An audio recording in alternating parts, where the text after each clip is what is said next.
Hi, and welcome to another recording from esoterichaven.com. I'd just like to talk a little bit about rules and regulations again, and then I would like to get into some tarot card spreads. So again, with the rules and regulations, always keep it on the eye, and always, never gossip about somebody. Never ask, how is so and so's life, or what is so and so's romantic life like. If you want to see if your boyfriend's cheating on you or what have you, it's really none of your business. I'm sorry. Um, I know from personal experience that it's tempting, that you may be tempted to do stuff like that. But the cards may answer you sometimes. They may not answer you other times. They may give you gobbledygook. Um, but it's not good. It leads you down a dark path, and the darker you go, the more chances you have of having your intuition taken away from you.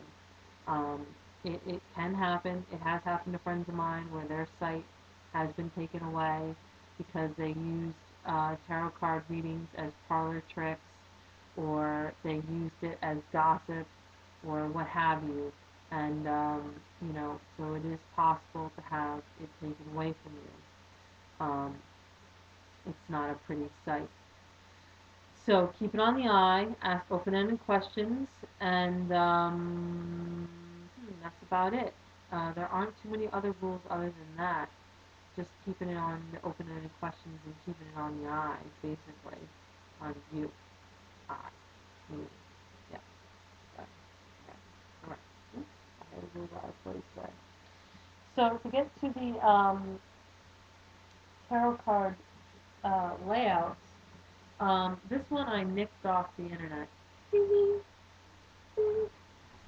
It's a past life reading. Ooh, little. So 1, 2, 3, 4, and then 5, 6, 7, 8, 9, 10, 11, 12, 13, 14. So it looks like one, and then you have 3 rows of 3 that you go 1, 2, 3, 4, 5, 6, 7, 8, 9 with, not down, like I was doing. Then you go 11, 12, 13, 14. So you have 2 rows of 2 tarot cards each. They're all obviously tarot spreads. Right, right. How about that? It's a past life reading. Okay. So the first card that you would have laid down is your basic soul nature coming into the past life, which basically we've interpreted to mean um, how your soul came into this past life, the very beginning, when it was born, what its nature was like, any lessons it had learned, um, what its general overall view of itself was. So, if you got like the Page of Pentacles and you were a young soul or something like that, if you got a Queen of Cups, you were relatively well off on your way to getting off the wheel of life. You only had one more incarnation to go to become the King of Cups, and then, you have to go through the major arcana, and then you bang, boom, you're off the wheel of life. You know what I'm saying? Anyway, number 2, which is the first of the 3 rows of 3, is the environment, which is just your environment as usual, as per usual in the tarot card reading. Number 4, no, number 3 is the early years, your early years of childhood. Number 4 is education. Number 5 is accomplishments. Number 6 is occupation. Number 7 is social life. Number 8 is your relationships, how you interacted with people and stuff like that. Number 9 is your family life. And number 10 is your death. How you die. Pretty cool stuff. Hey, babies. This is Carnelian, my baby.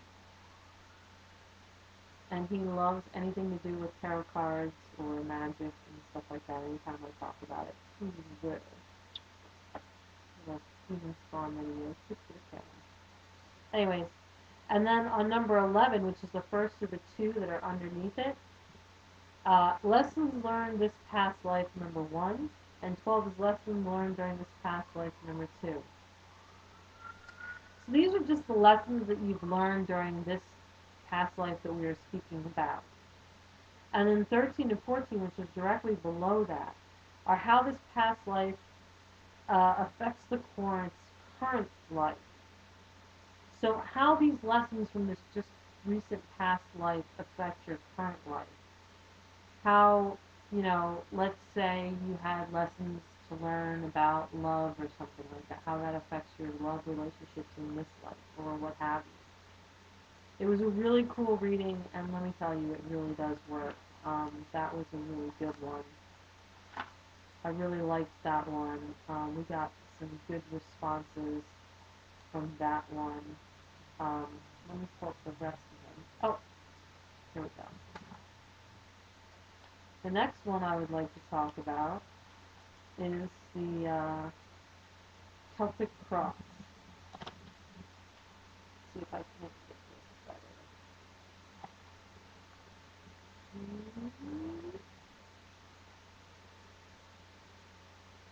It's really kind of, let me see if I can move this.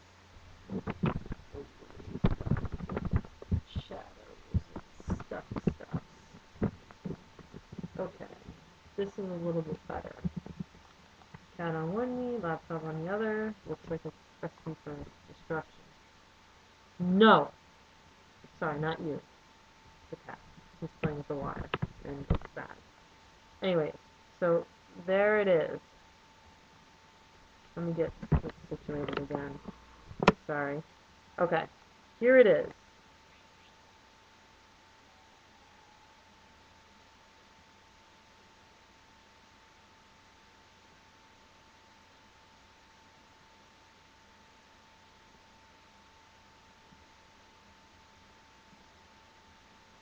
And you can always pause this video so that you can get it completely correct. But, so this number 1 is the quorant, this card. Number 2, across, is what crosses you.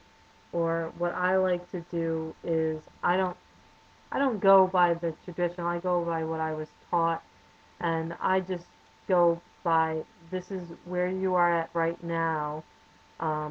Or the quorant, whichever it shows up as. Sometimes it shows up as the person, sometimes it shows up as how they are doing at that time. This, number 2, is very hard to read. I usually cock my head to the left, and if it shows up reversed, then it's reversed, and if it's right side up, it's right side up. That's like where they're at right now. This is things you cannot control. This is things you can control. And these are the things that are happening to you right now, or things that will come to pass in the future. Mostly things that come to pass in the future. 5 is the past. 6 is the future. Things that are coming in, influences that are coming in the future. 7 is your mind, what you're thinking. 8 is your environment. 9 is your hopes and fears. And 10 is your outcome. Very important. Now, I personally was taught to put an extra row of cards next to this. 4 cards next to the 10, 9, 8, 7. And that is because it opens it up. And opening it up basically means that you're asking for more information, basically. And especially with the hopes and fears, if you only get 1 card, how do you know if it's a hope or if it's a fear unless you have another card to determine that?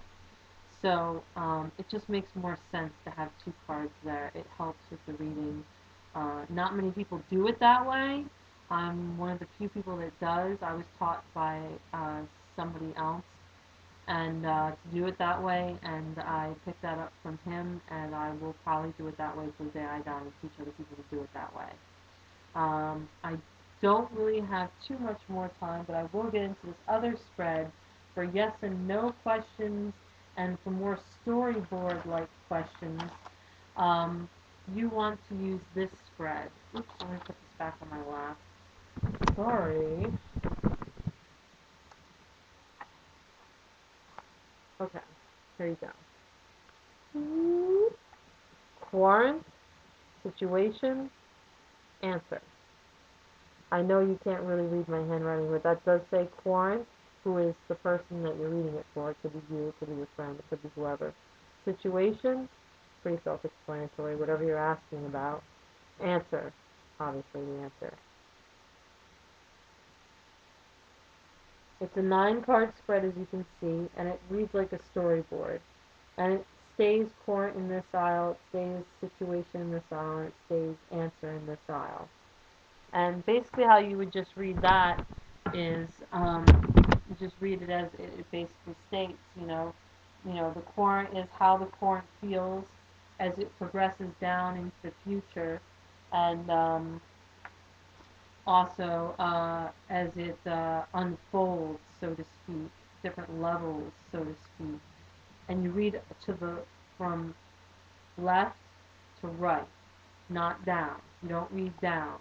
You read from left to right. So Quarant, situation, answer on each one. And you can read them as a whole. And it's pretty cool. It's almost like another deck that I have that does a 9-card spread like this, but I can't pronounce it. I think it's Renard or something like that. They do a 9-card spread. It's rather interesting. It's very similar to that spread, but just a little bit different in its meanings of the layout. But it's the basic simplicity of it is the same. And it's good for yes or no questions if you have to ask a basic yes or no question.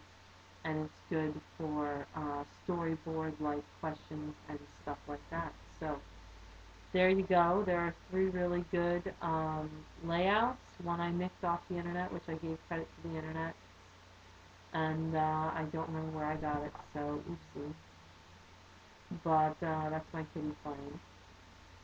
Anyways, hope you enjoyed that. Hope it was